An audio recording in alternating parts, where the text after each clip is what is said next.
All right, we are officially live. So thank you everybody so much for coming out tonight. This is a really exciting event for me personally.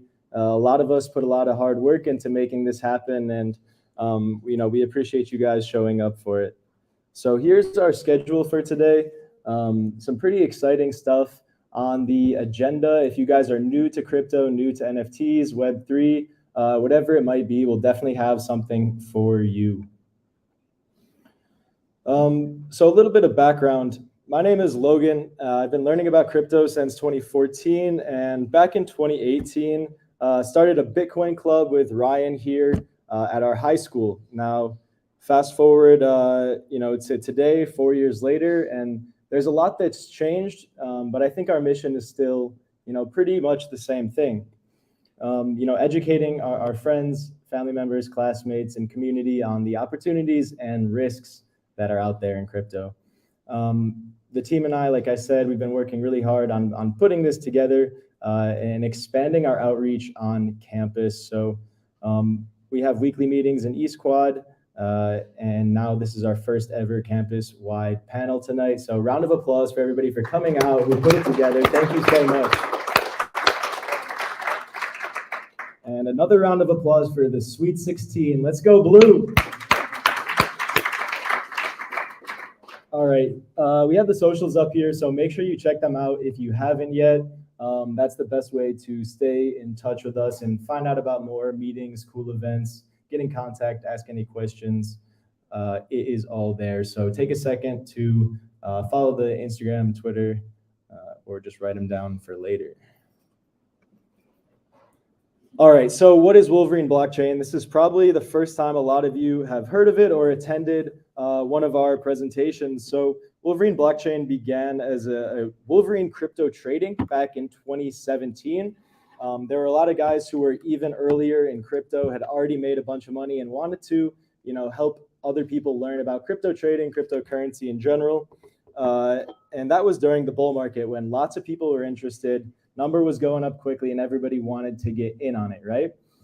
Then things took a turn for the worst. As I'm sure you know, there was a couple-year bear market, and the club was pretty much underground throughout that time. So at the beginning of this school year, 8 months ago now, we decided that we could feel the energy in the Web3 space. We could feel that crypto was coming back. There was another bull market on the way. So we said, let's rebuild the club. Let's make something out of it. Let's continue to provide, this community and opportunity and meet more people along the way, right? So I'm not sure if all of you guys are familiar with what's been going on in the Web3 space within the last year, but there are a couple different topics or events that I just wanted to highlight real quick. So it became clear that Google, Amazon, Apple, Microsoft, Facebook, all of these companies were losing talent very, very quickly to the Web3 space.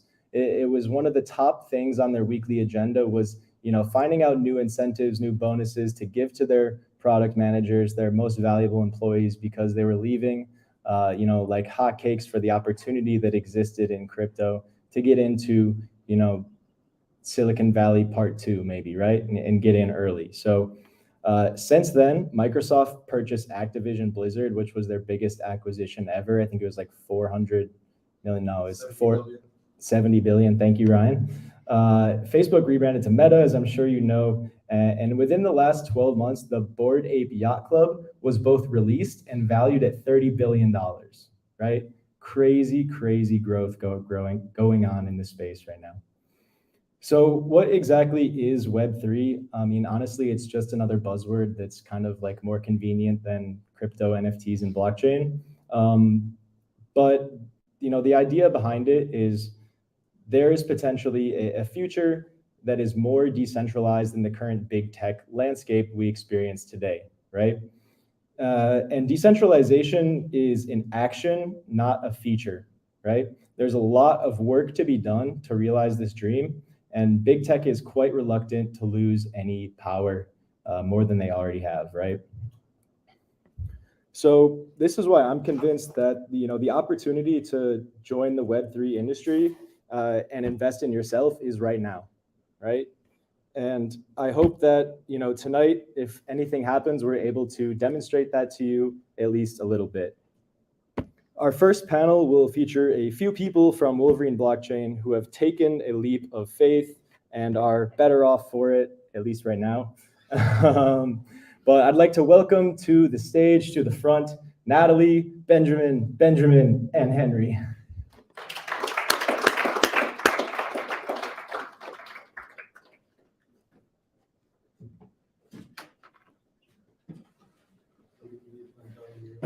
Yeah, Henry, can you unmute the speaker you have there?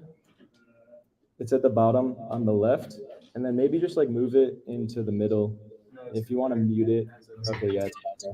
Can you just tilt it down just a little bit, and then turn the speaker off? Perfect. Awesome. All right. So let me showcase these fine people. And the question that I have for each of you individually, we could start with Natalie, is how did you get started in Web3 and where are you focusing your efforts now? So I first got started in Web3 just through investing in crypto. When I first started, I didn't really understand all the different uses of blockchain, to be very honest. And then, I kind of got more in the space through joining women's DeFi groups and learning about everything that can be built on the blockchain. And then from there, I started learning about DAOs, NFTs, dApps, and then shortly after that, I joined MDAO and Wolverine blockchain, and now I'm currently working at a Web3 startup. Thank you, Natalie. I'm Benjamin. I kind of took an inverse route on entering the cryptocurrency space. I didn't necessarily see the investment potential, which is funny now because that was in 2017 before the pump. But I actually found out about security tokens in high school, and I thought that securitizing assets and creating the opportunity to trade 24/7, 365 days a year is going to have potential in the financial sectors. And 4 years later, here I am on the board of Wolverine blockchain. And I was just a curious freshman walking in to a club with nobody I knew in East meetings, used to be in East Squad under David Sun. And I've just been so grateful for the relationships I've made and going through the same Crypto 101 intro course 3 or 4 times now. And it's really fine-tuned my understanding. And going forward, I'm looking to recruit in the Web3 space in like a client relations or partnership role, whether that be with a Web2 company looking to involve themselves with Web3 or a current standing Web3 company. So yeah, that's a little bit about me. I'm also Benjamin. My Web3 experience kind of started right around the time, I think I first heard it right when Ethereum was just about to launch back in 2015. And just the whole concept of moving governance as well as financial world over onto more of a decentralized platform was something that really excited me. And so initially I kind of took the initial steps by kind of just moving my mining hash power over to Ethereum, just building through there. And then I saw the first big cycle, of course, with like the ICO boom and the creation of like Maker and DAI and everything like that back in 2017. So I kind of got a taste of the great parts of it, as well as the dangers of course, Web3 with everything being decentralized. And that kind of let me enter like DeFi summer of 2020 with more of an open mind. And so through that, I've taken definitely more of like a DeFi angle towards Web3, as well as dabbling a little bit with NFTs. And then of course, getting a lot of DAO experience with the MDAO here. And as for the future, I'm currently working as a product manager at a crypto company and helping define their Web3 roadmap.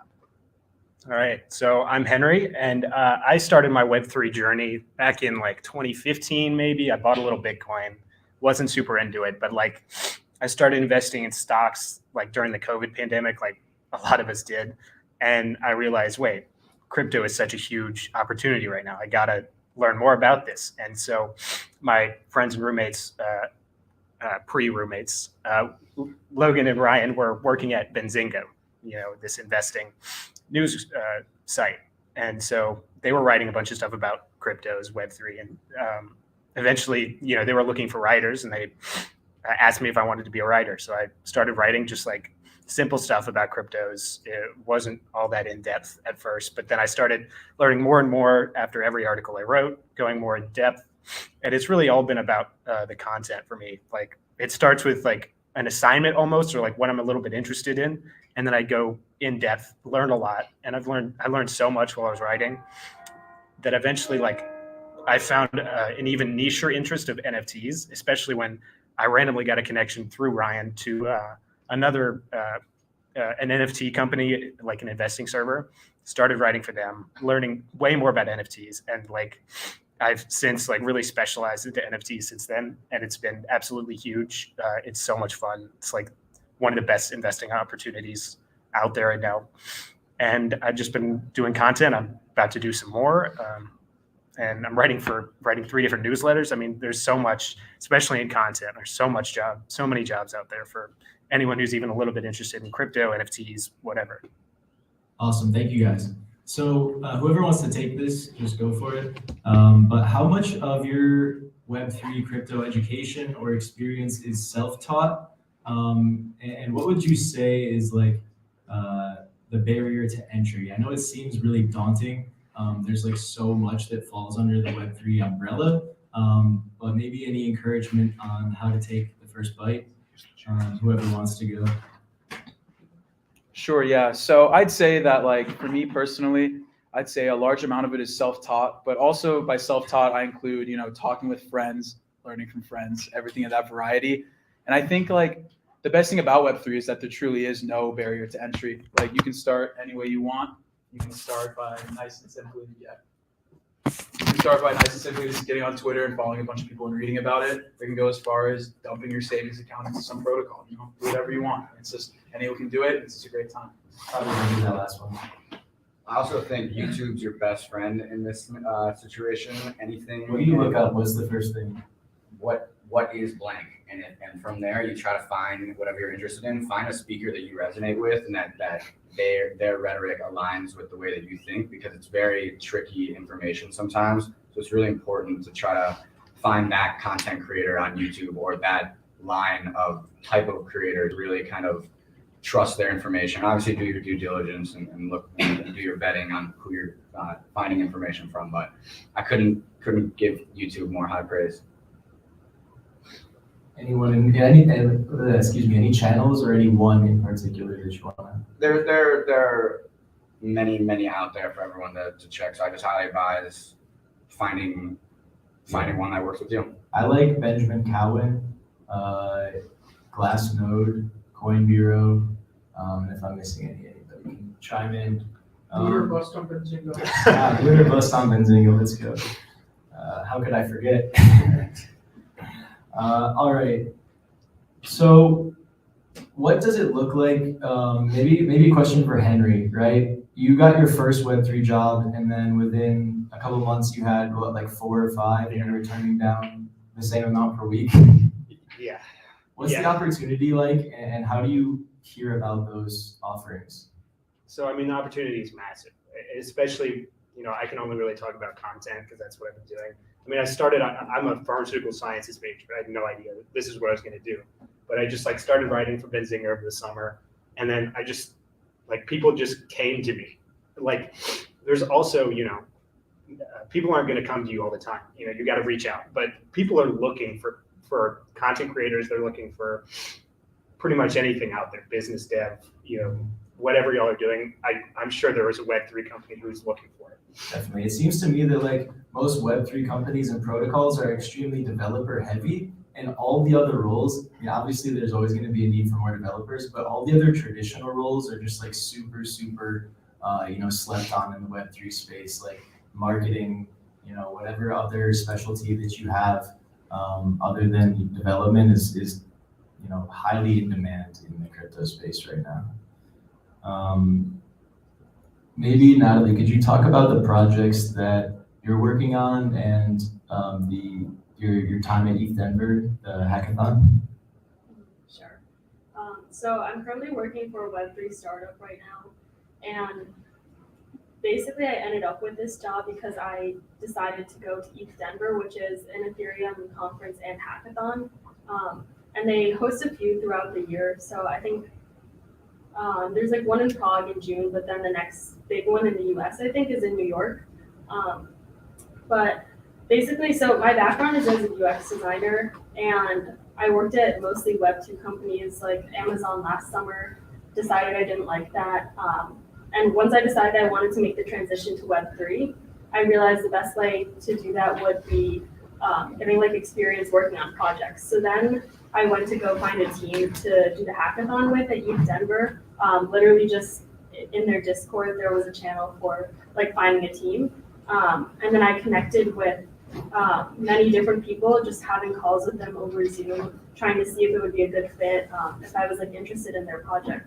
And then I connected with 2 teams that I really liked, and one of them I ended up working with for the hackathon, and the other I'm currently working for right now. But there's definitely just like massive opportunity in the space, and I think another way to learn about different jobs that you could help out with is literally just going on Twitter, finding, there's so many new like protocols and startups. If you just DM them and say like, hey, are you looking for someone to do this? I think that's another great way to meet people, because even if they're not specifically hiring, they may know other people in the space that are, just because it is like a pretty small community. And then I think another big thing that's important to note is people don't necessarily care if you have like all the credentials, they just care if you're interested in what they're building. At least that's what I found from my experience.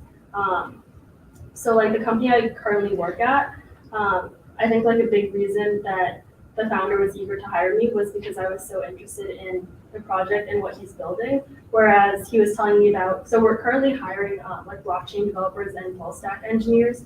And he was telling me he spoke to one person who currently works at Uber, but that person admitted that he, like the way he views his job is just doing as little as he can to not get fired. So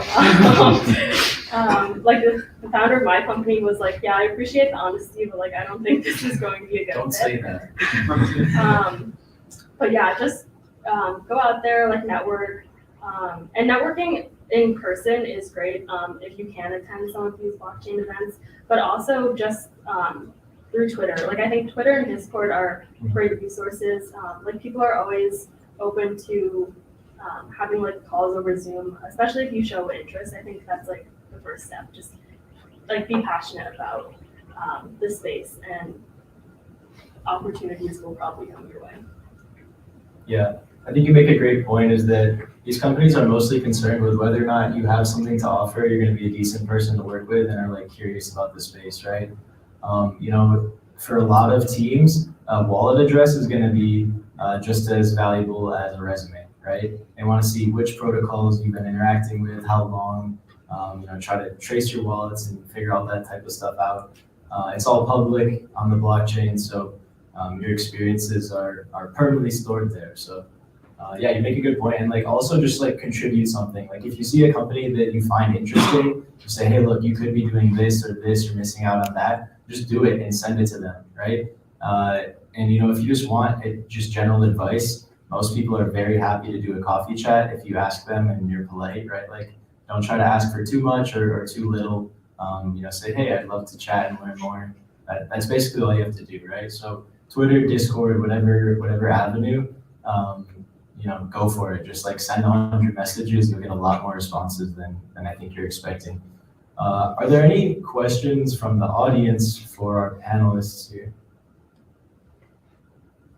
Thanks. Yeah, so my name's Alec. Thank you guys so much. Learned a lot. I have an interesting question.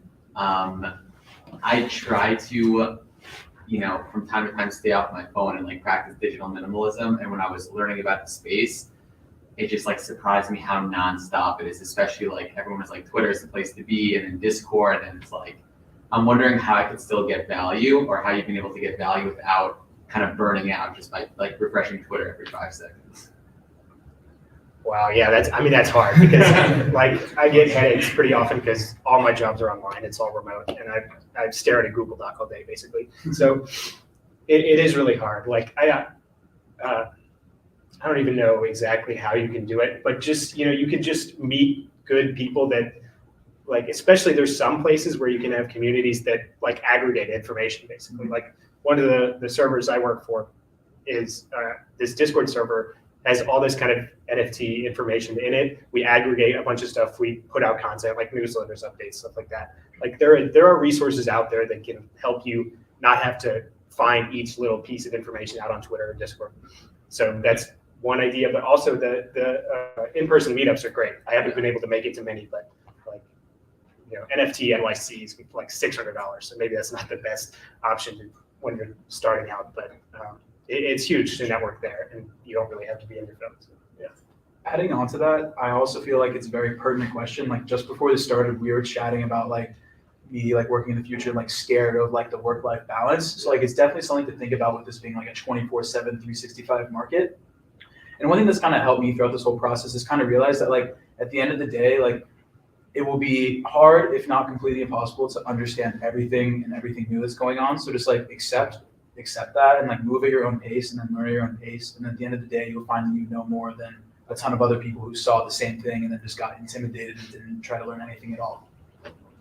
And potentially finding a few like content streams, whether that be Instagram accounts, Twitter accounts. Like, yeah, you can follow. There's going to be Twitter accounts following 1,000 plus, NFT different streams of information. But if you have kind of an aligned like idea weekly, like what websites, like maybe Decrypt or even Benzinga's crypto section has a lot of informative things that are going on in Web3. Just kind of staying in touch and hitting those things once, like however much you want to in a given week. And I think if you stay true to that, then you'll see it change. Anything to add on? I just want to add that, so I know you mentioned NFT NYC would be good and the tickets for that are like $600, but I'm pretty sure it's the days directly following that. There's ETH NYC, which, if I'm correct, it should be free because ETH Denver, the tickets for the actual conference were free. So I think that's usually the case with the ETH events. And then if anyone's a developer, there's also a hackathon tied to that. You guys are already all here, so first networking event accomplished. Get your practice in after the event, and we'll see you in New York City. On the topic of the question though, like nobody is able to keep up with everything, and you're a fool if you think you can. So go easy on yourself. Don't do anything you don't want to, right? Most days are like 12 or 14 hours for me. I'm up to like 2 in the morning. Last night I saw Snoop Dogg tweet something super late, hopped on the Benzinga Twitter account at like 1:30 in the morning, quote tweeted it, woke up to a retweet from Snoop Dogg, right? So it's give and take. You're gonna have to find that balance personally for yourself, but start with the smallest amount you can handle. We have about 2 more minutes until we talk to Trey from Vayner NFT. Are there any quick questions or closing remarks you guys have? I think you hard on it, but there's space for everyone. I think that's just the number one thing. You shouldn't be intimidated based off the technical nature of the space, coming from someone with minimal coding background, that being 183 in itself. So just if you're passionate about something, continue with that and keep learning, reading, and absorbing information. Awesome. Thank you guys. Round of applause, please.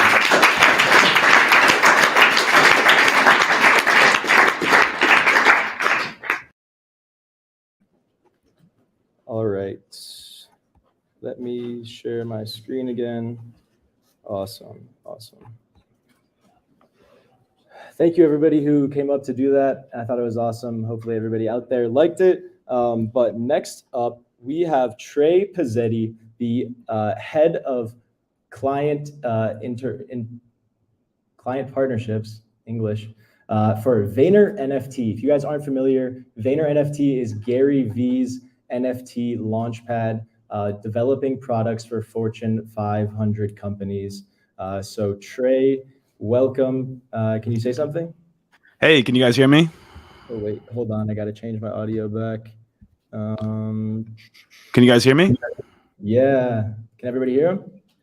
Awesome. Hey Trey, how's it going? I'm doing well. Thanks for having me. This is great. That panel was very impressive, and thought there was some really thoughtful answers that were given. So it was awesome to hear. Awesome. I'm gonna put you on the screen so everybody. Whoa there. Go back. Help. 1 second. Bear with me. I forgot to stop sharing that screen before I put that up there. That'll do it. All right. Attempt number 2. This is Web3 in action right here. All right. There we go. Everybody can see you now, and hopefully they should be able to hear you as well. So if I can just find my mouse. Trey, if you could start us off with how you got into the crypto space, into the NFT space, what your experience in Web3 has been like, that'd be awesome. Yeah, absolutely. Can you guys hear me all right? All good. Okay, perfect. Yeah, so I grew up in Michigan, from Traverse City, Michigan, went to Michigan and University of Michigan, studied information analysis in the School of Information and graduated in 2017. After that, I spent time working at DraftKings for about 3.5 years. And when I was there was just a crazy amount of growth in the sports betting space. And it was just really exciting for me personally to be around at the start of an industry and kind of not know how that's going to turn out and really be a part of building it. So I was there at DraftKings when we were just a daily fantasy company, and we were about 250 people. By the time we had left, we were about 3,000 people with 3 different products: sports betting, DFS, and casino, and a public company. So that was just a really exciting experience. And I think it helped me learn a lot about what I want to do in my career. And that's really beyond like the forefront of new industries and innovation in those industries. And so when I was looking for my next opportunity after DraftKings, I kind of tried to take a step back and say, hey, where are other opportunities that are not necessarily in the sports betting space that could be my next step? And about January of last year, I was introduced to the concept of NFTs and the idea of having ownership of digital goods that's provable via the blockchain. And I think it was just a really big moment for me because it kind of clicked for me. I am someone who has always been interested in crypto. I have never been someone who's in love with the idea of just like trading crypto and doing that the whole time. I do like to buy crypto and hold it, but I'm not someone who really is super financially motivated for just like the trading of cryptocurrencies. So when I saw these digital assets and started to think through, hey, how could these really play roles in our lives, and how could they change the business models of companies and the way you interact with communities? It was just really exciting for me. So I started to really dive deep into the space, doing a lot of the things that the panel is talking about: YouTube videos, finding the the right streams of information without trying to be overwhelmed, which is a very delicate balance as we just talked about there. But I decided to start building and just trying to dive into the space as quickly as possible. So I started working on putting together a site that basically would allow you to connect your wallet. It would read your wallet on the blockchain and basically display the NFTs you had, and you could basically make like a public profile of your NFTs. And that was something that was really exciting for me and allowed me to learn about the space really quickly.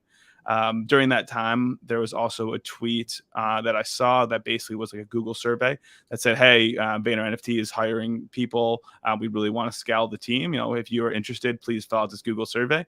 I filled it out, and long story short, ended up as a director of client partnerships at Vayner NFT. So it's really exciting to do this full time and be in the space. It's something that even if I wasn't working at an NFT company, I would be spending a lot of time on. So I definitely feel very fortunate to be able to do it full time and spend every day within this industry. Trey, that's an amazing story. For anybody out there, who sees the craziness going on in the NFT space, these multi-million-dollar sales of, monkey pictures, they don't get it. How do you explain it to somebody who just has no clue? Yeah, I mean, that's a really good thing. It's a really good question. I think it's something that's coming up more and more. And I think as people who are consuming content or NFT content from mainstream entities, your traditional media companies, you hear a lot about, hey, there was this crazy big sale in the NFT space, and those are really the headlines that are coming through. I think that it really revolves more around the idea that we're digitizing assets, and at a time when our digital identities are becoming more and more important. So if you really think about it, I know Wolverine Web3 is the name of the club, but as we're thinking about, well, how did we get to this Web3 area? Web1 was really digitizing information, where you could basically go and post on your blog. You could go and check the score instead of checking the newspaper. You could check a sports score online. And then Web2 is really into that socialization. So, hey, we're following each other. We're starting to have online personalities. We're starting to talk and communicate more with our friends and with people we might not even know online. And then now we're moving into that digitized assets in that Web3 space, and really unlocking a lot of really interesting use cases that are outside of just, hey, I own a picture of a dog and it's cool and it's worth a lot of money. I think we're kind of still in that early days of the industry where there's a lot of that happening. But I think what you want to dig into, and what I would encourage people to do, is when you're doing your research, really think about like, hey, how could this work? Not like, why won't it? And really think about, hey, if I can prove that I own something on the internet and in those digital worlds, what does that unlock? Yeah, so it sounds like digital ownership is basically the key here. Would you agree? Yeah, it's definitely the key. So basically, anywhere I go, I basically will have a digital wallet that has assets in it that I own, and I'll be able to take that and bring it to whatever space that I want to, and I'll also be able to use that for proof and unlock things in the physical world as well. So other than JPEGs, what are some of the applications that NFTs can prove ownership of? Yeah, I think really, in order to answer that question, I would want to step back and say, like, what do NFTs actually do for consumers? And I think there's really like four main things, and so the first one is really providing status. So as we're living in these online worlds, we do a lot of social signaling. This is something that people do in physical as well. So what brand of clothing are you wearing? What logos on your hat? What kind of backpack do you have? And you're basically signaling who you are and what your identity is, and being able to bring that into the digital world is really going to happen through NFTs. So as you guys, a good example of that is on Twitter, where you're seeing people put their NFTs as their profile picture. And as we go throughout time, there's going to be better ways to basically display your NFTs and signal to the world, who you are in the digital space. And then also enabling community participation. So if you're someone who gets into a community really early, and let's say, hey, you really love this, TikTok creator, and they drop their first NFT project and it has a bunch of utility. Well, maybe you're the first one who got that NFT, and as that person continues to grow and grow, that value of that NFT becomes more and more, and you're also being able to communicate with the person who developed the NFT, as well as everyone else who owns them. So it's really exciting to just kind of have that ownership within the communities and feeling like you're a part of it. And then the next one is kind of part of that too, is like providing that resale opportunity. So if you are someone who gets in really early on a project, or you support someone early and then they become a lot bigger, there's going to be that resale opportunity due to the digital ownership, and that you can prove that it's yours. And you can go to places like OpenSea, and I'm sure those will evolve, but being able to make money in ways that you can't currently online is super exciting for me personally. So, kind of taking those things, it's like, hey, what can we do with NFTs that really like satisfies those things? And there's really a lot. One of the easiest things I always say when I'm trying to talk to someone or convince them that this is an important industry to pay attention to, centers around like the sales of sports tickets or concert tickets.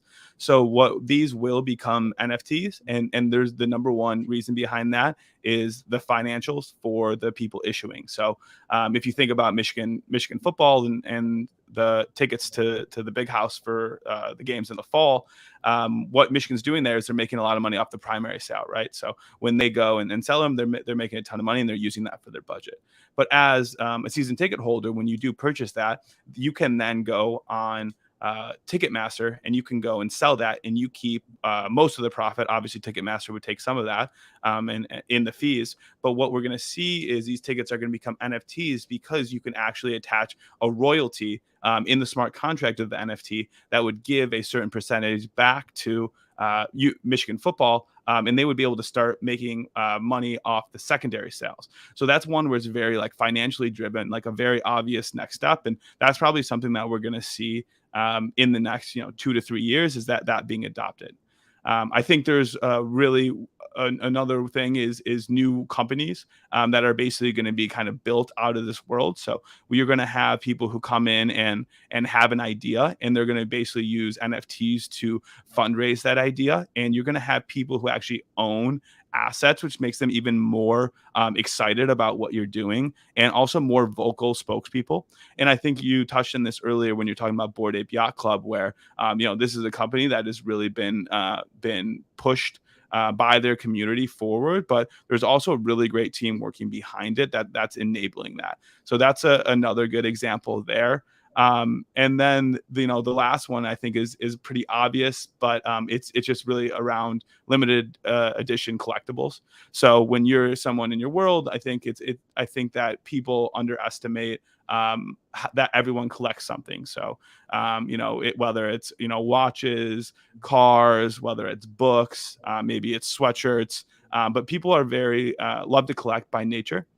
And I think that you're going to start seeing that more and more in the digital world. And a great example of that is your guys' Poe app today, right? Like that's a very cool thing. It's free. It's really easy to do, but it's cool to have in your wallet that you're going to be able to look back that you guys were here on March 20th, 2021 or 2022, and you guys were a part of this, and this potentially could be a formative meeting in your career, and that's something that will kind of serve as a reminder. So it doesn't necessarily have to be like high-end, really expensive collectibles. It's more about like whether that is important. It's really about also just like keeping those memories and like being a part of it, which I think is really exciting. I love it. Could you talk a little bit about Vayner NFT, who you guys are working with, what type of projects, what's the scope, what's exciting you? Yeah, absolutely. So I think the biggest thing that we're doing here at Vayner NFT is we're trying to be very long-term thinking. So there's a ton of excitement in the space right now, and you're seeing a lot of people rush in and drop NFT projects and then potentially leave them alone. A great example of this is De'Aaron Fox, who is a point guard for the Sacramento Kings. He basically rushed in, dropped an NFT project, realized he couldn't fulfill the obligation that he stated in the utility of the NFT, and then basically just collapsed it and rugged his community and basically took the money. And I think that what we're trying to do here is get anyone we're working with, whether that's brand, professional athletes, celebrities, artists, to really think long term and how you can really ingrain this in the NFT technology with your relationship with your fans, and basically not think in 3-month window, 6 months window, 1 year window, but how is this going to look when you're 5 years down the road, 10 years down the road, and how can you basically start building an NFT program? And I think myself, the way I would define it is an NFT project is really like a one-time drop, but a program is when you have that drop and then you have like a roadmap for the future, and you're really trying to build that out and build community and fan loyalty over time. So that's a lot of the things that we're thinking about with our clients, and trying to make sure that we give them the best advice while the market is still very young and changing. And the advice that we're giving and thinking about today might not be what we're talking and thinking about in 1 month or 2 months. But that's kind of also the exciting part of being in the industry. Awesome. Are there any questions for Trey? What company he enjoyed working with the best in instilling Web3 antics? So which company did you enjoy the partnership with the most? Yeah, that's a really good question. So my team works really closely with Pepsi. And so we did a drop with them and called the Pepsi mic drop. We made a generative project where you had mics that had different traits on them. So some would have sunglasses, some would have hats, earrings, etc. And we released that because Pepsi has, at the end of the day, a really strong connection with the music industry, as we just saw with the Pepsi halftime show at the Super Bowl, but also really dating back throughout their history. And so that was something that we like really identified with their brand. It was something they came with us and basically said, hey, this is a huge pillar that we're working on, and we want to make sure that it's represented in anything we do in the NFT space. What's really exciting about that for me is that music and NFTs and the future of that crossover is going to be really huge. And it's very exciting to think about a future where artists have more control over the rights to their songs and to their IP. So I think what was awesome about that is really setting up a brand based on their principles into a space that's going to continue to grow and evolve. And also the commitment from the Pepsi team to really think about this in a long-term perspective and try to integrate their mic drop IP that we've just created into a lot of things they're doing with their current talent. So, we worked with Snoop Dogg, and Snoop Dogg has an Pepsi mic drop NFT in his wallet. We worked with one of the members of One Direction to have them have an NFT, a Pepsi mic drop in their wallet, and really think about what Pepsi does on a yearly basis and all those cool things that they do, and how can they integrate their NFT program into that. It is definitely the thing that's been the most exciting for me personally.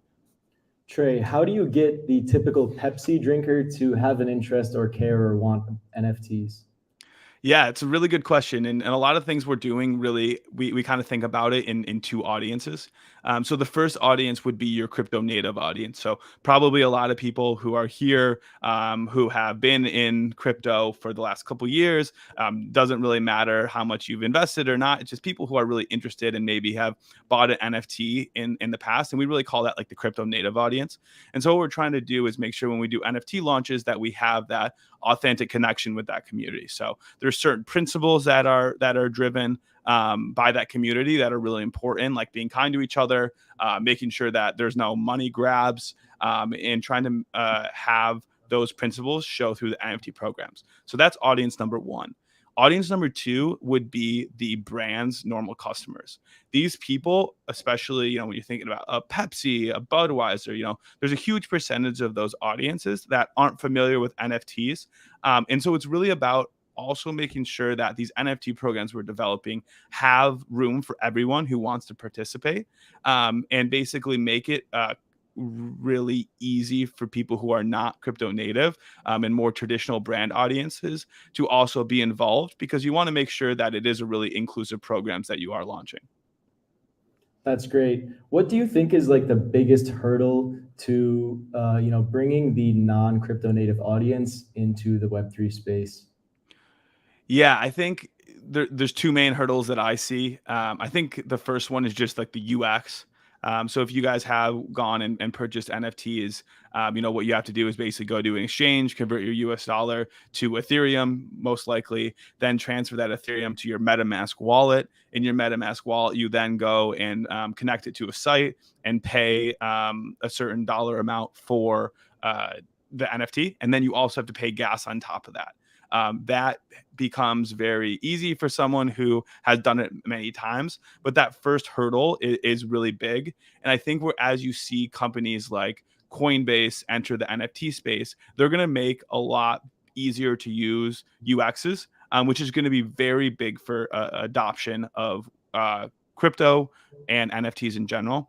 I think you see companies already like Dapper Labs who work on the Flow blockchain, which they created, do this with NBA Top Shot and now NFL All Day, which is the NFL version of NBA Top Shot. And they're really focusing on a lot of those UX designs, but they're not, in my opinion, not 100% really hitting like the crypto native community yet. So just as we kind of evolve, and we are really, really early, so these problems make sense. But as we kind of evolve, we're going to get closer and closer to it being easier for people to just come in and purchase an NFT when they want to, be a part of a community, talk to different community members. And that's just going to get fixed over time because as you guys talked about at the start of this, like there's just a lot of really smart, curious people who are entering and working in this space. And there's a lot of money that's flowing into it from venture capital firms and from these big tech giants as well.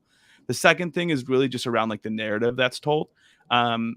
So when you're thinking about what does someone who doesn't work in the community or who isn't as close to it hear on a day-to-day basis about blockchain, cryptocurrency, NFTs, you hear a lot of fear and you hear a lot of, hey, why is this, JPEG selling for $1 million? Like this is dumb. And, that is, it is sometimes somewhat ridiculous that things are selling for what they are. But I think it's a lazy opinion and it's a lazy headline to write without thinking through, hey, why would someone pay for this? Like, is this, am I missing something? But I think continuing to push narrative and education are going to be really important as we look to onboard people into the future. Awesome. Trey, is Vayner NFT doing any hiring right now? If not, do you have a Discord community, Twitter, somewhere to connect to keep up with the team? Yeah, we're always hiring. The team's really expanding. I know. I don't believe we have any internships. However, if you guys are seniors this year and graduating, you can definitely check us out on Twitter.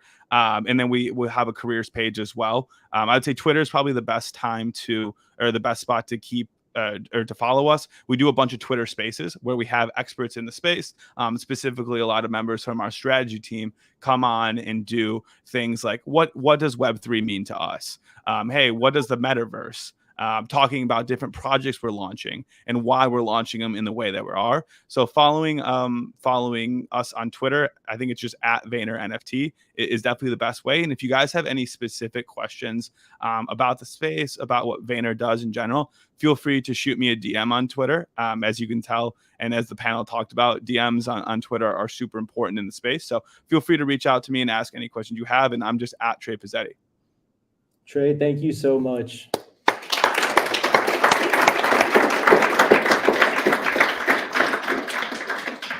All right, it is now time for our first break.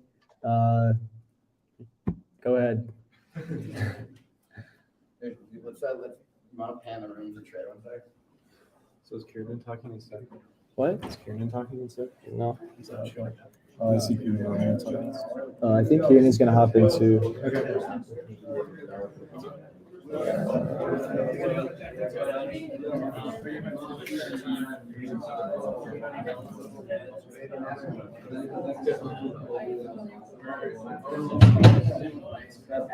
I'm going to put the QR code back up in case you didn't get a chance to do it yet.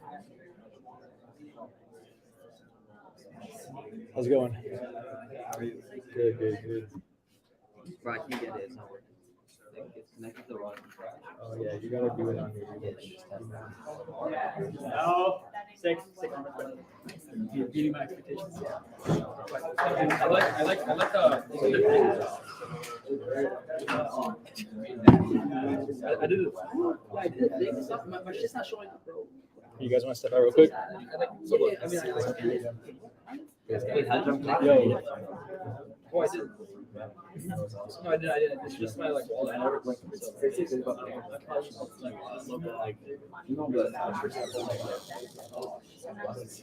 Oh, you mean this?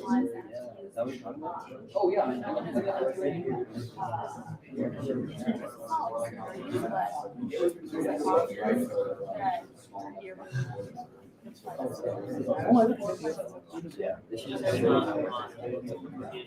Are there Discord? Oh, that's it. Straight up. No, you gotta choose one. You're not logging in. Make sure you log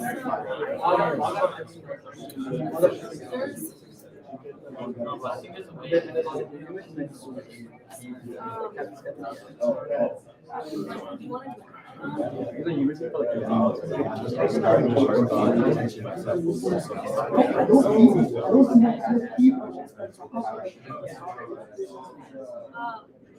think the best thing to do is sign up for this. And then the other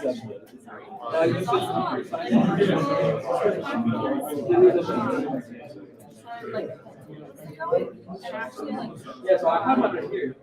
was in a program before started it. It's basically another chain. It's like an alt chain.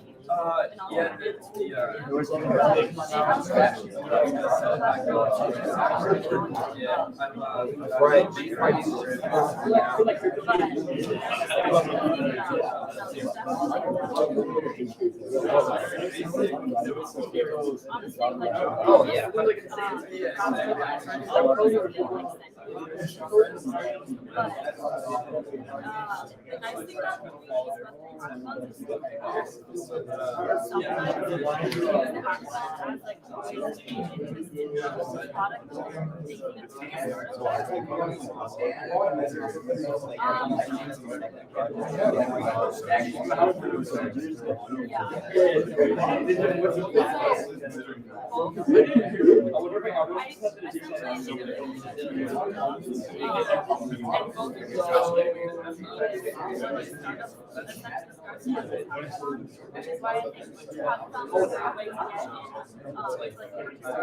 That's what I want to ask Logan.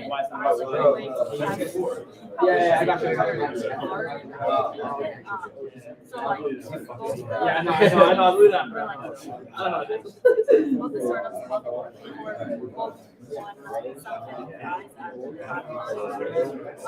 Which kind of just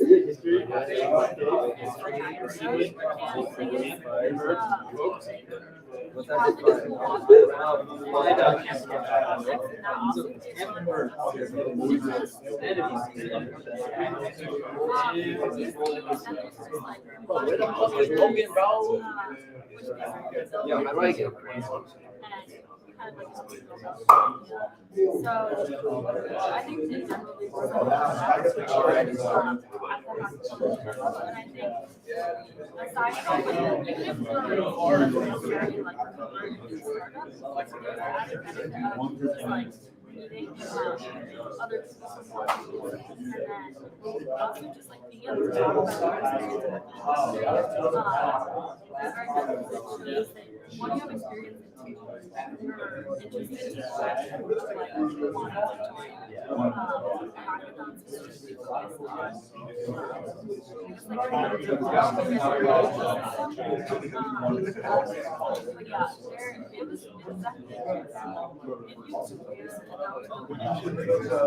you experience it's like also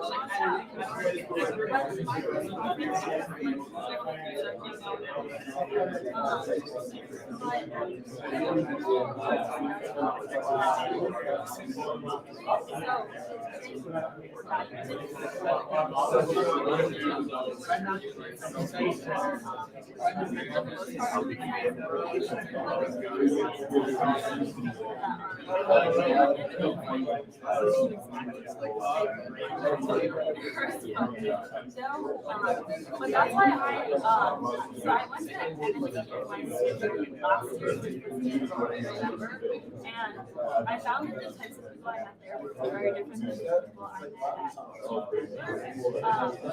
and I think that just like there was a lot of building mentality. There was a lot of people there wanting to do stuff on like right. There's a lot of people and it's in my school.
Two, and then I need to take myself off. Hey, Tristan, can you hear me?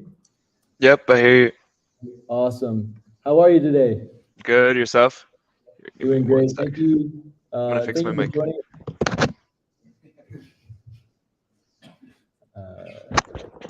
Kieran up there too with audio only. All right. Yo, there's Kieran. All right. Kieran, do you want to hop in now or at the end? At the end is fine. Whatever works. Cool. So I'm gonna put Tristan on full screen so that everybody can see him here, and then Kieran, I'll bring you on in 20 minutes. Sounds good. Awesome. All right. Tristan, thank you for joining us, head of strategy at FTX US. We're really excited to talk to you today to learn a little bit more about crypto adoption, crypto safety. But if you could just kick it off with your background, how you got into the Web3 space, that'd be awesome. Sure. So my name is Tristan. I'm head of strategy at FTX US. I've been at FTX for 2 years now. About a year and a half of that was spent on FTX.com, and then I switched over to FTX US to help grow out the US side of the business. I got my job in crypto by DMing Sam, and I entered crypto in 2017. Funny enough, I think probably oppositely of how everyone else enters. My godmother, who was 70 something at the time, introduced it to me from some financial newsletters she was reading, and I dove in, and I haven't ever really looked back since then. I had heard about it early on when I used to sell RuneScape assets for real money, and people were offering me, like 2013, hey, do you want Bitcoin instead of PayPal? No, PayPal, please. But I didn't start really getting deep into it until 2017. Should have taken the Bitcoin in retrospect, huh? Yes. Okay, so if you could talk to us about crypto adoption, the landscape, maybe globally first, and then more specifically in America. Absolutely. So For those of you that may have seen the space, and I'll start in 2017 because I think that's when the mass zeitgeist sort of started. Before that, there was a lot happening in the industry, but again, it was more secluded to those participants rather than after 2017, it spread to a lot more of the world. I think one of the biggest differences that we've seen, and this has also been one of the drivers of why so much more capital has entered the space, is that we went from 2017 where the only real thing that was happening were these ICOs, which were essentially they were leveraging Ethereum as a mechanism to raise funds to then build businesses around those funds.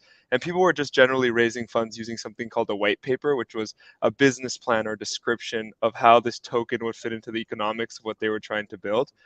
One of the biggest thing that has changed since then is that we're actually starting to see utility of the tokens themselves. So it's not just being used as a mechanism of raising capital, it's actually being used to support the economies within these different businesses that do have tokens. So I'll give you an example of that. I don't know if you guys have heard of Helium. So Helium has this network of essentially Wi-Fi routers that you can run a Wi-Fi router from your home or from your business.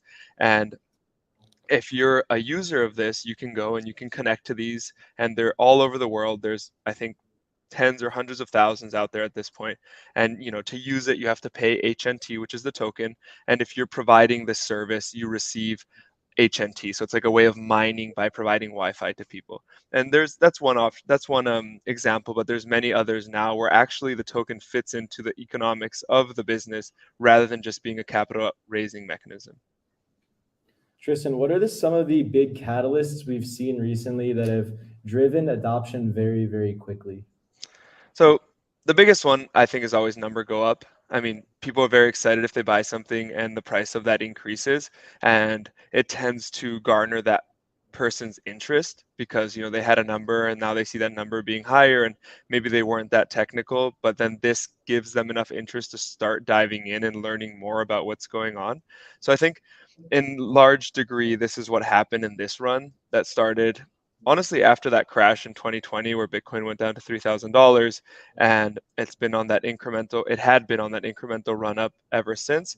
And as this number grew, people became more interested in what was happening. People became more interested in seeing if they wanted to allocate resources into the space. And then that started, I would say, on a personal level. And little by little, institutions realized that the institutions that were already in crypto that were early were doing really well by doing so, and that they would be late if they didn't join the party. I think we saw that publication by Paul Tudor Jones in mid to late 2020, where he essentially said that he was allocating capital from his fund to Bitcoin. And what that did is it reduced the reputational risk for institutions to say that they wanted to allocate resources into crypto, because if this famous investor, was willing to do so, then it meant that there was a point of reference that they could use as an example of why they were doing it too. And that sort of set off this whole catalyst of many different companies beginning to participate in the space. So I think this first part of this last cycle was essentially, institutions really coming in strongly, the price going up, up, up, up. And then the second win that we got, and we're still seeing it slowed quite a bit, is NFTs. And I think the reason NFTs are so powerful is because for a lot of people, it's really hard to understand crypto and blockchain networks, because essentially your tokens are like this abstraction over your ownership or a representation over your participation in these networks. And you can have many decimal points, and it can be a little bit complicated, but the NFT is something that people can relate to much more, which is like owning this thing represents your ownership over whatever digital medium is attached to that thing. So in the same way that if you buy a piece of art, you own that piece of art, you know that that's yours. If you buy this token, you understand that you own whatever digital metadata is attached to that token.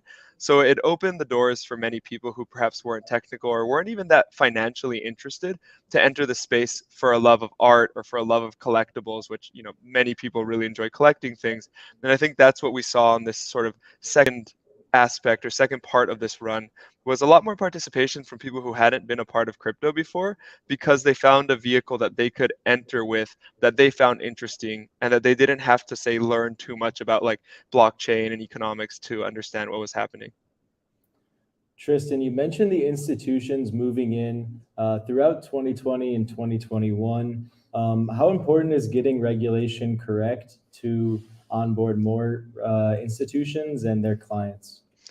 So Sam, our CEO, has been dedicating a lot of his time for the last maybe 6 to 8 months purely on the regulatory front.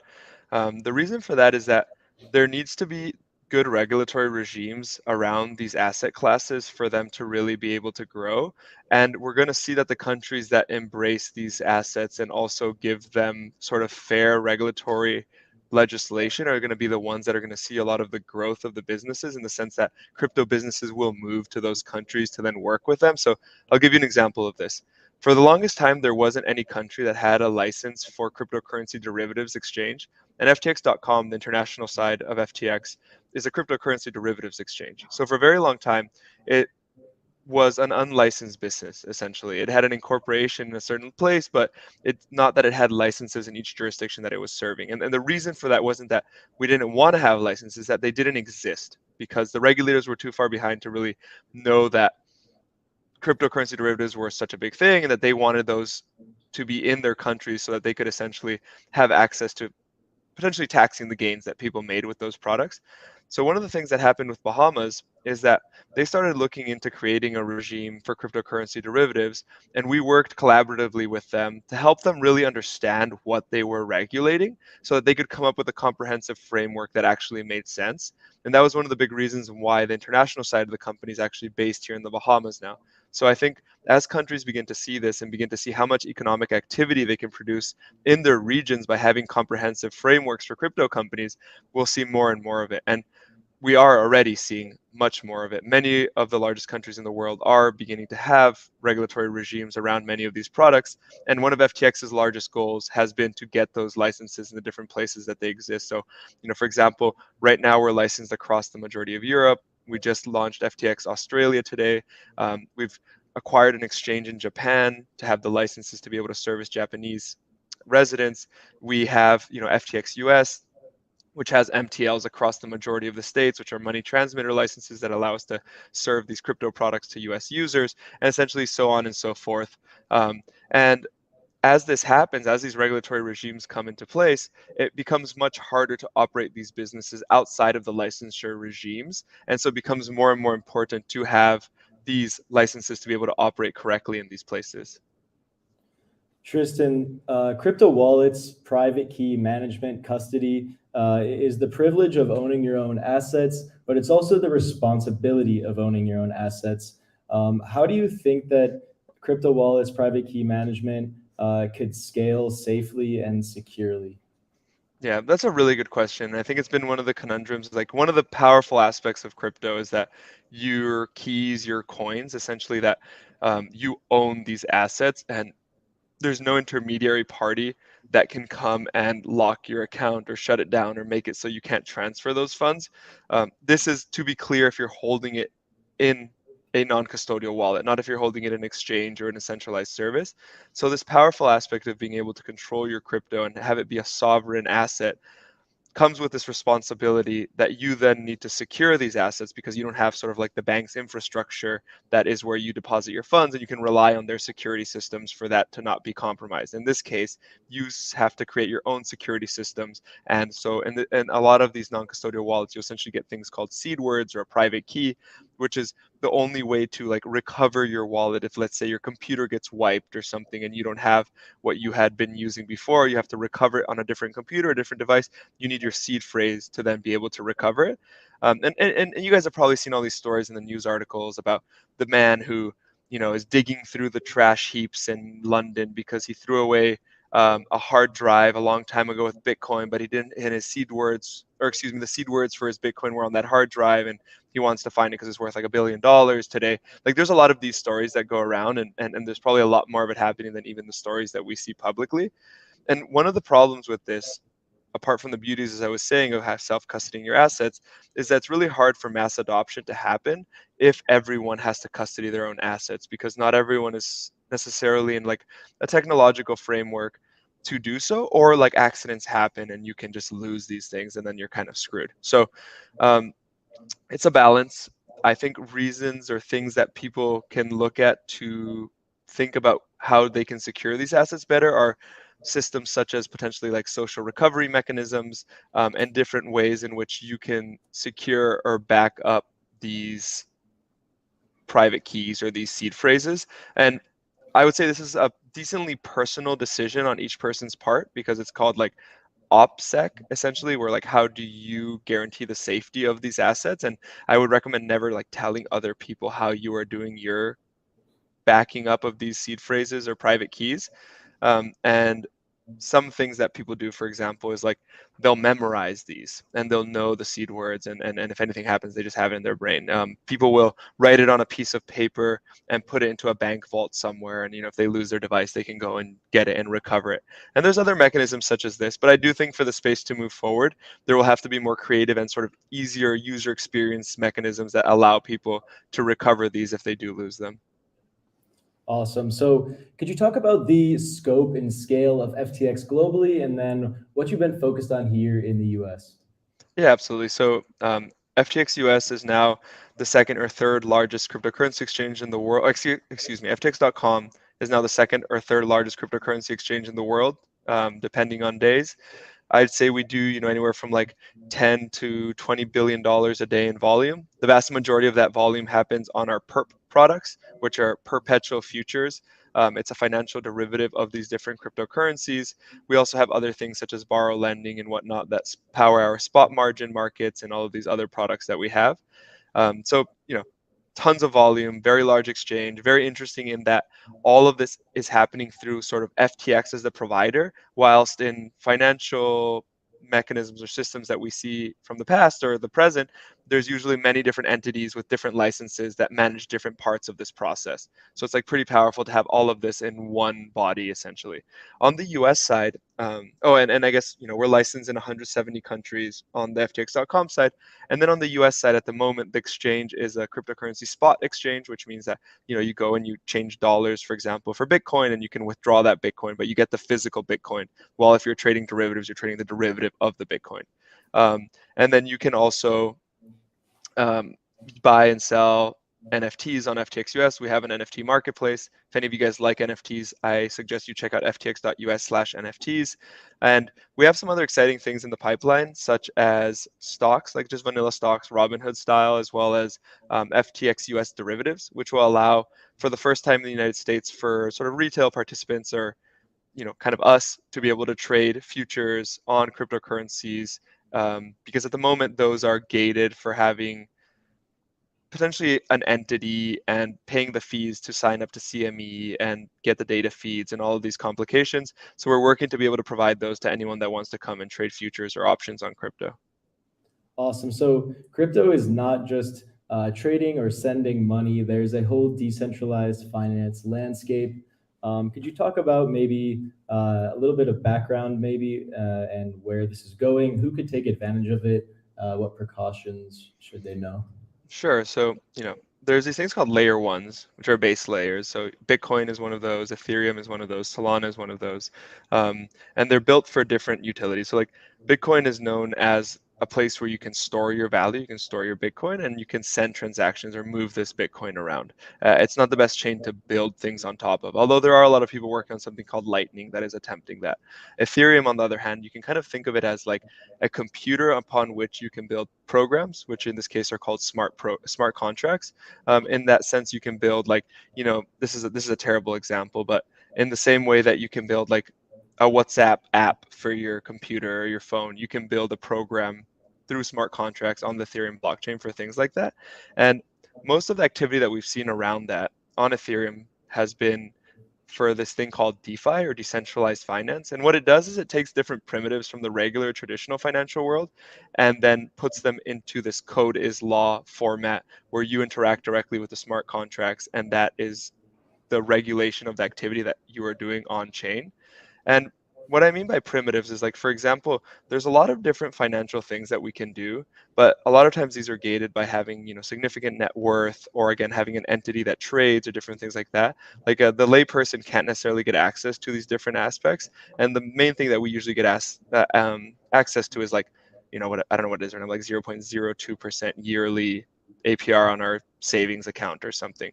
So one of these primitives is like something called borrow lending, which essentially allows you to deposit your collateral and then use that collateral to then withdraw another asset and borrow it And this can be done for different things. Like, so for example, you can get yield. So let's say I have USDC, which is like a digital representation of the dollar on the blockchain, and I don't want to get what I'm getting in my saving accounts because it's too low. I can turn that USD into USDC. I can go to Aave on Ethereum or Solend on Solana or Mango Markets on Solana and deposit it in. And essentially that will sit there until somebody wants to come and borrow it to use it for something on the other end. And there's a rate for that, right? They have to pay you to borrow the funds that you're lending out. And then you can get higher interest than you would be able to in other mechanisms. So this is like a pretty simple example of DeFi. And the person that wants to come and borrow those funds that you deposited, well, what happens? How do you make it so that they can't just borrow the funds and run away, for example? They have to deposit collateral. And one like a part I'll say here is that this is still one of the inefficiencies of DeFi is that you have to over collateralize most of the things that you do. So what I mean by that is like if you want to borrow $100 of USDC, you likely have to deposit $110 of Bitcoin to be able to do that. So it makes it not necessarily as capital efficient as a lot of the centralized services that you see, but it still is a very interesting mechanism for people to have access and participation in financial instruments that usually don't exist for the lay person. So another way to think about this, and for us sort of in the first world, it's interesting and it can really help us, but where I think this gets really, really interesting is if we get to the point where these apps are so good and the user experience is so easy that you can have a farmer in, I don't know, Pakistan who has a smartphone, who has one of these apps, and he makes a certain amount of money a week and he can then deposit the savings of that money into the app and earn interest on that. Like, yeah, it may not seem like much, but it's a huge change from any of the paradigms that that person had access to before. That's awesome. Are there any questions out there for Tristan? No? In your experience, have you seen any countries outside of the US that are doing a particularly good job regulating cryptocurrency? And if so, do you think there are any steps that the United States could take to mimic those institutions and their practices? Yeah, that's a good question. I think the US has done a good job on the spot markets. Like essentially they fall under the CFTC. For non-security cryptocurrencies such as, Ethereum and Bitcoin, they fall under the CFTC, and there's a pretty clear framework around those. What there isn't in the States is like a clear framework around what tokens are and aren't securities, which brings a lot of complexities because US exchanges then have to determine on their own without guidance from regulatory agencies, like, can we list or not list these tokens and offer them to the public? Countries that are doing this well,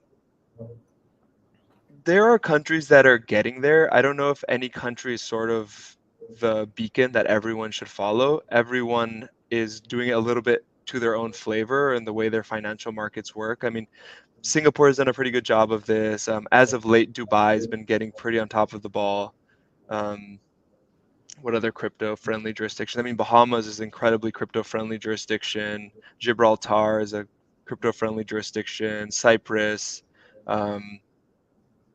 Australia is quite friendly. There are idiosyncrasies, but mostly I would say in the first world as far as the licensing, and in second, third world we are seeing movements towards licensing, but I think it's happening a little bit slower. And one thing I'll note too is like it is a little bit scarier for a country, for example, like Nigeria, to really embrace all of this because they have like very inflationary currencies. So people are going to want to exit the fiat in those countries and go into crypto, which a lot of people do already. But that's really bad for the country and for the central bank and the governments. So they want to be mindful of creating systems that make that too easy. So it's tricky and it will take some time, but I'm confident we'll see a world in which this becomes easier for the regular person to participate in these markets. Do you think that we'll see more countries decide to replace their own fiat with a pre-existing or potentially future existing CBDC, or just like Bitcoin or Ethereum in general? Maybe how does El Salvador fit into this? Yeah, so I'm sure a lot of countries want to have CBDCs. It's like kind of the perfect instrument for governments, right? Not to say, in my opinion, that they are very positive, to be honest. And then countries that want to do this for things like Bitcoin, we've seen El Salvador. There are rumors of other South American countries who are considering it as well. And again, I think this might be a way for them to try and salvage situations in which the local currencies are having massive issues, and they want to create other mediums of store of value for their citizens or their residents. And that's the cases in which we'll see more of this. Awesome. Any other questions out there? I can bring Kieran on now as well. Hey, yo. Let me turn my camera off.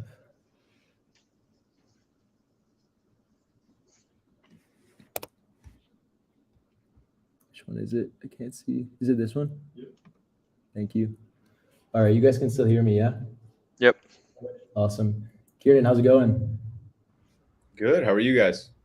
Doing well, thank you. Kieran, we worked at Benzinga together last summer. Now you are at FTX US. How have you been enjoying it? It's been a whirlwind, man. 6 months and just learning from a very, very smart group of people, and pushing it to the limit as far as we can. Awesome. What does your day-to-day look like? We have a lot of people here who are potentially interested in joining the Web3 space. Would you encourage them? Absolutely. Yeah. I mean, on the day-to-day front, right, we're a very lean company. So myself being in operations, there's a lot of different things that take care, Tristan. We end up working on everything from A to Z, right? I help out on the NFT side. There's things on partnerships that are, relate heavily to NFTs and activating with those partners that we work with. But ultimately, I would say in comparison to a lot of other industries, crypto is definitely one where you can sort of make a path for yourself, latch onto something that you feel strongly about, and sort of pitch that and begin working on, in a much more self-guided fashion. So in terms of encouragement, I would say there's probably, again, at least from my short experience, not a better industry to work in for young people. Heck yeah, that's what I was just saying at the beginning. So when did you start, your education in crypto, and how did you get started? Yeah. So I am not a terribly early entrant. I really only started actively researching and investing in crypto in September of 2020. So for a reference point, like right around a sub $10,000 Bitcoin. And, at that time, it was one of those things where I had friends in the past that had urged me to look into it. And, I finally took the nudge to dig deeper. And after that, right, it was just becoming an active market participant. So trying every protocol that I could on ETH, on Solana, and ultimately just beginning to understand the products that existed. Awesome. Are there any questions for Kieran out there?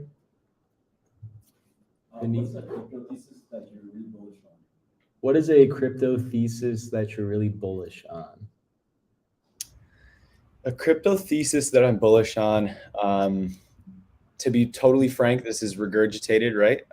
I don't think there's anything wrong with taking theses from people that are smarter than you. But ultimately, one thing that I've seen a lot is, and it's already played out in a big way that we've seen in this previous bull run is, in times of high inflation and uncertainty, there's definitely a lot of need for high net worth individuals and people that do have the opportunity to mark up certain asset class prices. They need to beat that inflation. They need to have some sort of asset class that can outpace that and ultimately preserve their wealth and purchasing power. And, in the environment that we're in, I am not a financial advisor or any sort of macro, evaluator, but it seems to me that we're going to continue to stay in this environment where people will, one, have a need to meet those, inflationary percentages, and two, just find more interesting ways to invest their money that sort of are against the status quo. Awesome. Let's see, Kieran, do you have any just general tips for people who are newer to the space, want to get their education rolling, want to start getting hands-on? Where should they go? So one thing that I touched on earlier that I would really be a huge proponent of is trying things. And what that means is, it's not like you have to have a crazy amount of capital to start out and evaluate how a product works, how the user interface is. Again, just beginning to understand the mechanisms that people are using and utilizing to build these new and innovative products. So for example, right, like there are 7 or 8 prominent layer ones that exist nowadays. And what I've seen is a lot of the sharpest investors, in the crypto space, many of them are big fans of the products that, have a token that they're invested in. And ultimately that's the main thing that I would encourage people to do in the beginning is, if you haven't onboarded funds and gotten them into a Web3 wallet, to explore what's available in DeFi or in NFTs. You do have to get your feet wet, and you're going to take bumps here and there. It's all part of the game, but ultimately learning through doing is a really great method that many of you probably already do and are continuing to do. Kieran, thank you so much for joining us today. I think we all really, really enjoyed it. If there's any last questions for Kieran, otherwise we'll move on to our next segment. Alrighty, Kieran, thank you. Have a good night. Thank you, guys.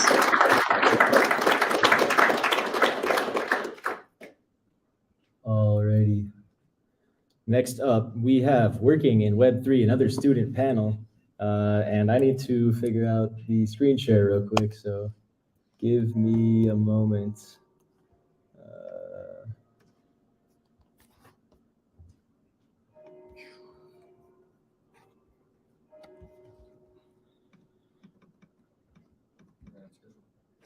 Yeah, we are. How about that? Okay, Brian, Natalie, Henry, anybody else want to hop in? Feel free to. Must have worked in Web3 though.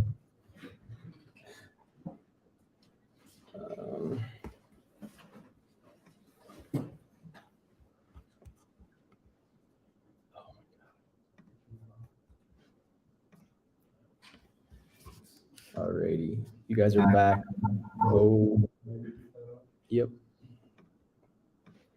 All right, you can unmute now. I got you.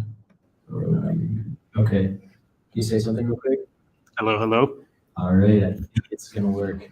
All right, so here we have a few brave souls who have already begun working in Web3, and I hope to just get some of their insights and then also do a mostly Q&A. I want you guys to kind of run this segment and take advantage of the opportunity here. So first question, how did you get a job in Web3 space? I guess we already talked about this.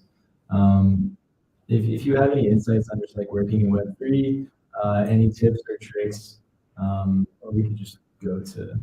I can give my background since they were already up here. Yeah, so I got a job in Web3 probably by starting the MDAO. I work at Benzinga as my primary job. I consider that Web2, but working in Web3. I do crypto media. We have a live stream, Logan and I together. Work on the news desk, educational content, as well as events and stuff like that. So really just leading their crypto initiative, and that has brought a lot of opportunity to me to actually work in Web3, which is my end goal, whether that's integrating Web3 with Benzinga or working on a Web3 project. So I have a couple of Web3 projects going on right now. I co-founded the MDAO with Ben and Logan about a year ago. And I also co-founded Crypto Campus with my roommate Ian, NFT project that's picking up a little bit of steam. Got 1,200 people in our Discord, launching hopefully within the month here. And then a little venture fund that Logan and I are starting, a couple other small Web3 ventures. Just trying to spread my hands on everything, see what takes off, and go from there. For sure. Thank you. So actually, I'll just open it up to you guys. Direct questions to anyone or everyone. I want to hear what you guys are curious about. If you're working, I don't know if any of you guys have worked with anyone who are doing PM in Web3, but what would introducing a new product into the space look like? What kind of people would you be contacting to see product market fit? That's interesting. I guess you could consider Logan and I to be a PM to a degree. We create products for Benzinga. One of the ones we're working on right now is a crypto wallet tracker and doing some Web3 projects like that. I guess there's two ways to look at it. One, if you're creating a Web3 product for a Web2 company, you already have a market for it. You can advertise it, I think, easier. There's more organizational structure. If you're creating a product in Web3, it's usually 1 or 2 core devs building out the MVP, getting funding. And from my experience, like I've met people who have gotten funding pretty easily. And once you do that, that's when you really build out the team, hire more people, and you get like an organizational structure. But for the first few months, you want to create an MVP, try and get pre-seed or seed funding. And once you have that money, then you go out and build the team. How do you start building out a portfolio for experience in Web3 beyond like a lot of you guys have been going through Benzinga, but what are alternative routes? That's interesting. I'll start this one off and just with your crypto wallet. So like when Logan and I hire, we ask for their crypto wallet because you can't change it. You can't fake anything. It's basically like a permanent immutable resume. And like Logan mentioned earlier, like you can see what they have experience with. You can see whether, you know, they loan out on DeFi or if they're strictly NFTs. So if you don't have a Ethereum wallet, I'd recommend starting there because that's your history in the Web3 space. And then also you can get like POAPs and different NFTs, which can act as your Web3 resume. You can see, oh, he has a NFT, a POAP from 2 years ago. He was at ETH Denver. He's been in the space a while. He's been at these events, and it's all right there in your crypto wallet. If I could jump in real quick. So I have a good feeling that like 99% of the crypto Web3 products haven't even been thought of yet, right? So if the market fit is not blatantly obvious, then you should probably just move on to something else, right? Because there's so many, you know, needs that are out there right now. The missing part is the talent and the human capital. Also, Vitalik, before he created Ethereum, he began his Web3 journey by covering Bitcoin. He wrote about Bitcoin and did education and journalism. So that seems to be the one size fits all. Yeah. Yeah, and we weren't exaggerating. Like almost every Web3 company is hiring, and like just DMing people, figuring out if they need anybody, if there's anything you could do. You know, you'd be surprised how often they're like, yeah, actually, we're looking for this, we're looking for that. You know, we'd love to interview you, see if you'd be a good fit. You know, there's a lot of openings. Developers making right now in the Web3 space and startups. It doesn't like be willing to work for free. Be willing to prove your value for free, and you'll be fine, right? That being said, I'd say like usually around like 120 to 140K for a junior dev position. I think Natalie probably can answer this a little bit better. But I've seen like if you have 2 years of experience as a Solidity dev, like you're a senior dev, you'll make 300K a year if you've built a product before. You could also do like freelancing. People will pay like hundreds, or not hundreds, but like tens of thousands of dollars for you to like copy paste a smart contract that's already public on the blockchain, change a few parameters. Like if you're a decent software engineer, you could probably teach yourself this stuff in a weekend. Then you just have to find clients on Upwork and help them make their NFT projects. You can make like stupid money, right? So get creative and like don't worry about don't overthink it to get started, right?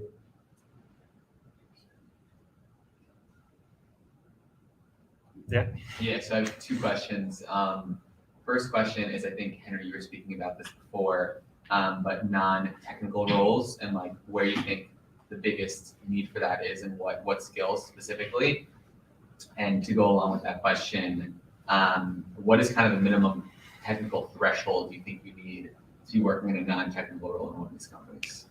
Yeah, so I mean, you don't need any technical. I don't know any Solidity. I don't know anything about computer science. I tried to learn it for a bit, but it was impossible for me. So you really don't need anything except for interest and the ability to research, especially for like doing content stuff and probably product management, stuff like that. You really, you just need to know about the space, know the norms, know what people want, especially know what people want to know, and just like, and finding good places to get that information is also really important.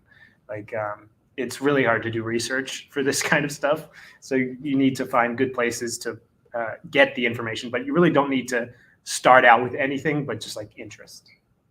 Gotcha. And then how about the first question about like what roles specifically do you see like there being a big need for in the non-technical? Yeah, so content is definitely one, but then also like business development. You know, my brother does negotiations for biz dev, or I don't know exactly what the title is. I'm not a business person, but like it's super important. And it's really, you don't even need all that much training. Just like being the between projects can get you a good cut usually of the deal. And you can be, as long as you have connections with one side, you can make deals and have that cut. I mean, that's only one of many things that you could do.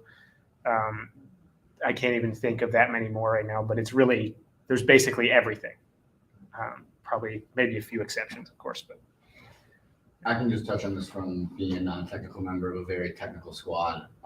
It's a little daunting, don't get me wrong. Like, I walked into the club freshman year and was scared to talk because I was too busy searching what was coming out of the people's mouth. Yeah, and it was, but from that, the first time you open your mouth, the first time you kind of start asking those questions that you have it with a grain of salt, in the sense that like you're only able to retain value by taking that leap of faith, in a sense. And the more times you take those small leaps of faith, the more value you'll retain. So I couldn't harp on that heavier. Yeah, couldn't say better. Adding on to what Henry and Benjamin said as well, if you're specialized in a certain area as well, like, don't hesitate to just be like DMing people on Twitter or in Discord, and letting them know what you can offer them, like what your skill set is. And then likely by doing that, you'll also be able to find some sort of role through that. So it's not necessarily like look for like what specific role is the most popular. Like, you can also just know what you're good at and then let people know and see if they need help. Yeah, I think blockchain intersects with like finance, philosophy, art, music, economics, politics, literally almost like anything, supply chain, right? So whatever you're already interested in, there is a niche between that and blockchain. And if there isn't, it's even easier, right? You have the whole market to yourself. Like, most of the people putting out these products are just another group of college kids, right? And it's like, if you wanted to launch a game, you put it on the App Store, there's 100 other games that are just like it on the App Store. Whereas you can go on the blockchain and like be the first one to plant your flag there, right? You have a unique opportunity to do first mover advantage in a shit ton of industries using blockchain right now. So do some research. Any questions? And also just chill content creation again. Like, obviously I'm biased, like Henry, I, and Logan, like, all work in content creation, but it's a great way to get your name out there, like build a network. Like Henry said, and it goes the same for Logan too. Once you start writing articles and your name's on those articles, or you have a live stream, or you're doing something where you're getting your footprint out there in crypto, people will just start messaging you on either Twitter or LinkedIn. They'll say, hey, like, I started this, we're hiring, are you interested? Like, do you want me to send over like the job position? So it's a great way to just get your footprint out there. And especially like if you write good content, people will know like you have a very good idea of the ecosystem, what's going on. And that's still pretty rare in the industry. Like, you still see a bunch of terrible articles coming out from like these huge media companies. So being able to provide that like really high level value is super important. Also helps build a following for yourself. Yeah, I'm just curious. So we're talking about the adoption of Web2. Do you think it's going to be more of, Web3? Do you think it's going to be more of institutional Web2 companies, dabbling in Web3, or is it going to be Web3 startups that are coming in and challenging these giant players that are already in the industry? That's a great question. I think it's going to be both. Recently I kind of changed my mind a little bit on this because of what's been happening in NFTs. The Bored Ape Yacht Club founders, Yuga Labs, is doing everything it can to basically become the biggest company in NFTs and take over everything, it seems like. But there's so much room for basically, as I said before, there's jobs for everything. There's companies for everything trying to fill every single niche. And even the big ones, the big VCs and the big companies, Web2 companies, can't fill all of them. Web3 companies are already coming up. Yuga Labs is a startup, and it's suddenly become one of the biggest companies in Web3. So there's room for both, but right now I think it's getting a little more centralized in Web2 than I thought. Also make a distinction of like Web2 companies working in Web3 and where you draw the line of like what actually is Web3. Because OpenSea, I guess I'd consider a Web3 company, but some people don't, because it's like a centralized company in the sense that a group of people control it and like the transaction fees go to OpenSea. So it operates like a traditional Web2 company that uses the blockchain, Whereas like an NFT marketplace like LooksRare is more like Web3 because it's owned by the people and like by their governance token, and the fees go back to the holders of that token instead of to like a centralized party.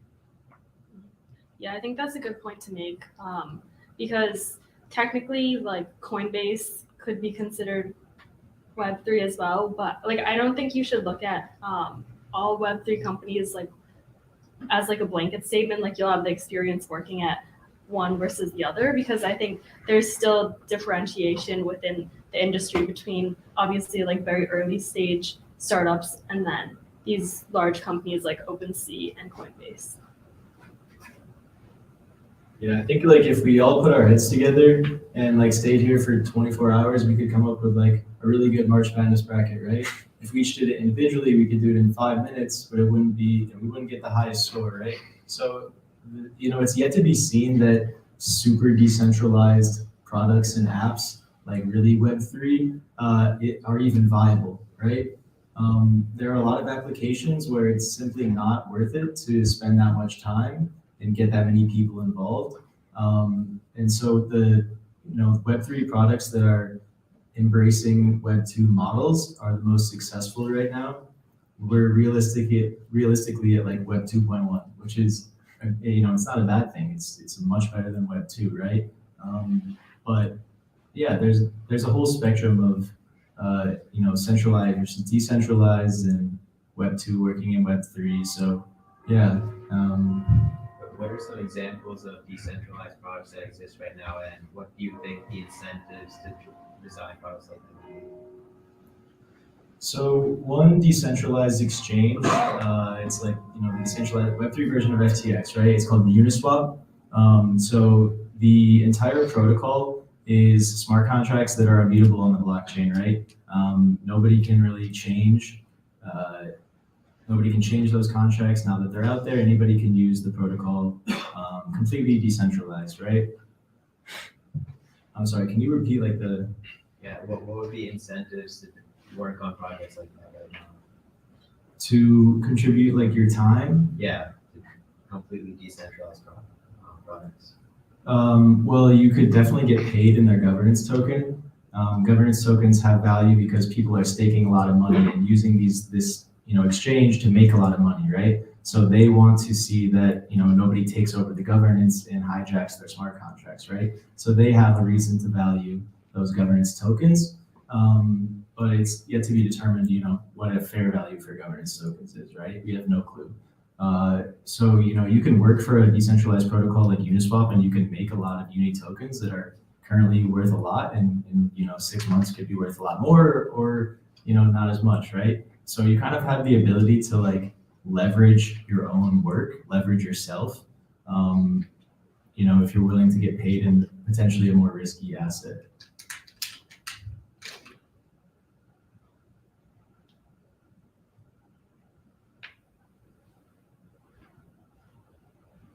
I know there's more questions out there.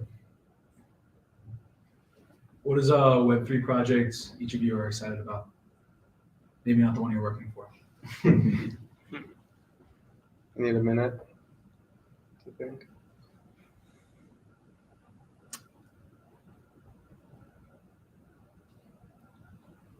Well, I guess I'd say, there's so many, it's hard to choose, but one of the ones that I'm really interested in, and I just like the mechanics of it, is Uniswap. Uniswap v3 is version 3. They've gone through, I guess, obviously it's not the third version, but it's so technical, and it's found a way to become like one of the most capital efficient ways to provide liquidity and lend out your tokens.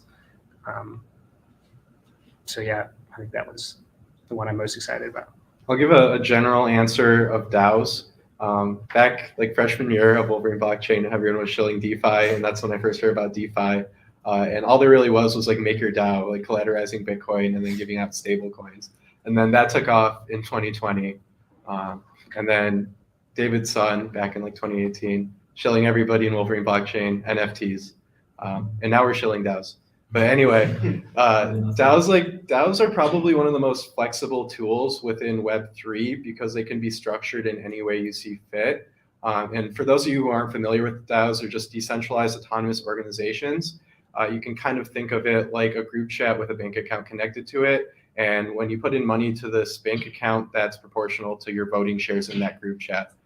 So it's pretty cool stuff. And a lot of Web3 products right now that are decentralized are already DAOs. So like Uniswap, for example, they have a DAO running to like upgrade their code if people vote on it, or to pay developers maybe. I don't know exactly how their DAO operates, but you can do a lot of different things. There's also like NFT collector DAOs where you can join a DAO. Say you want to buy some blue chip NFTs that are really expensive, you can join a DAO, put in however much money you can afford, and then have a partial stake in these big blue chip NFTs and have a community around it too. I also think there's a lot of problems surrounding DAOs right now that need to be fixed. But that being said, I mean, give it a couple years and the Denver Broncos might be a DAO. I think for me, I'm most excited to see the evolution of the NFTs and their use cases. So kind of like what Trey was talking about earlier, and NFTs and the ticketing use case specifically. I think it'll be interesting to see NFTs move away from solely being focused on as like artwork, and rather more as like ticketing, and just even further use cases. And then I guess like a secondary thing I'm also interested in is Lens Protocol. I haven't looked into too much of what they're doing, but essentially I think they're trying to do like decentralized social media, which I think will be interesting. Awesome. Thank you guys so much. That was awesome.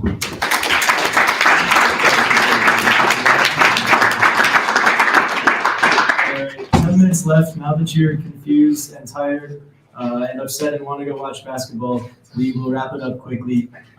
Thank you everybody so much for coming. Like, I hope you got something out of this. If you did, please let us know, whether it's in that feedback form or in the groupie. If anybody's not connected with Wolverine blockchain and wants to be, come find me afterwards, or hit up WBCMDAO on Instagram right now. But without further ado, I'd like to talk about, well, first show of hands, who is not graduating this year? Who's not leaving campus? Awesome, awesome. That's what we like to see. All right, you guys are the next generation of Wolverine blockchain, and leading in my place next year will be the one and only Noah McGuire.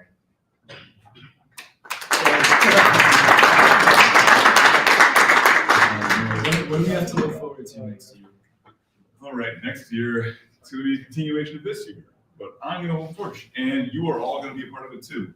As we discussed with the Working in Web3 panel, one of the biggest ins into this space is writing and showing that you can talk about these different subjects in a way that makes you sound fluent, makes you sound experienced, and that's what we really want to give to you guys. Next year, we're going to be running an on-chain org, just Wolverine blockchain, and we are going to give you guys the experience to, be it also, quick show of hands, how many of you are here for business? A few of you, some of you. How many of you are here for tech? And how many of you are, how many of you here are for everything else? I guess less for everything else. Some, great. So we'll give you the opportunity to read and write in those respective fields, and with connections to different financial publications like Benzinga, like OnyxRP, like a variety of other publications, and even our Medium page, you will have the chance to bring your name into this space. We have a pretty comprehensive Rolodex of people. As we sort of demonstrated with the people that we brought on today, we have a network that is growing each and every week with the people that we speak with. And we would love to expand that with you everyone here now, next year. So we just want to be the premier, Wolverine blockchain club on campus, and you guys can all be a part of it and help it grow. So come talk to me if you will be here next year, and we can get you involved. What's up, Ryan? What's the MDAO? Oh, the MDAO. The MDAO is this mythical creature that we love very, very much, and there is a process that you can go through to obtain shares and participate, so that you can have a sort of getting your feet wet kind of experience that you can find more information about on mdao.info, or if you talk to any of these people up here in front row, they can tell you about it. It's awesome. Yeah. Any questions? Is there going to be some sort of session that onboards prospective members onto the MDAO if they're curious? Oh, very potentially. I think that's a topic that we'll be discussing quite soon. And so long as you give us your email, we will involve you in that process. So make sure you fill all that out. Awesome. Thank you guys. Oh, one more? Yeah. Yes. If I'm not in the Wolverine blockchain group me that I heard it really pops off a It lot. does. Yeah, he's right. Yeah. How can I join? m.info. You'll find our group meeting. Yeah.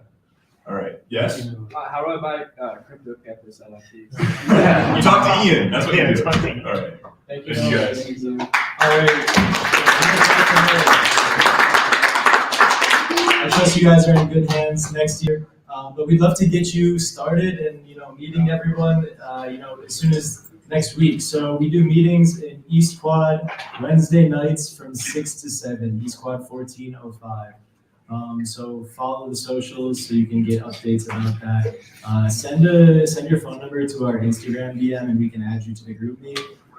But there's like a bunch of stuff that's going on right now, so you guys can take your next steps as soon as you want to. I highly encourage it.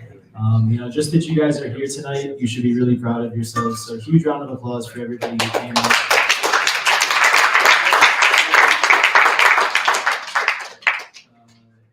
And there's the QR code. If you did not fill it out, please do to get your free POAP NFT.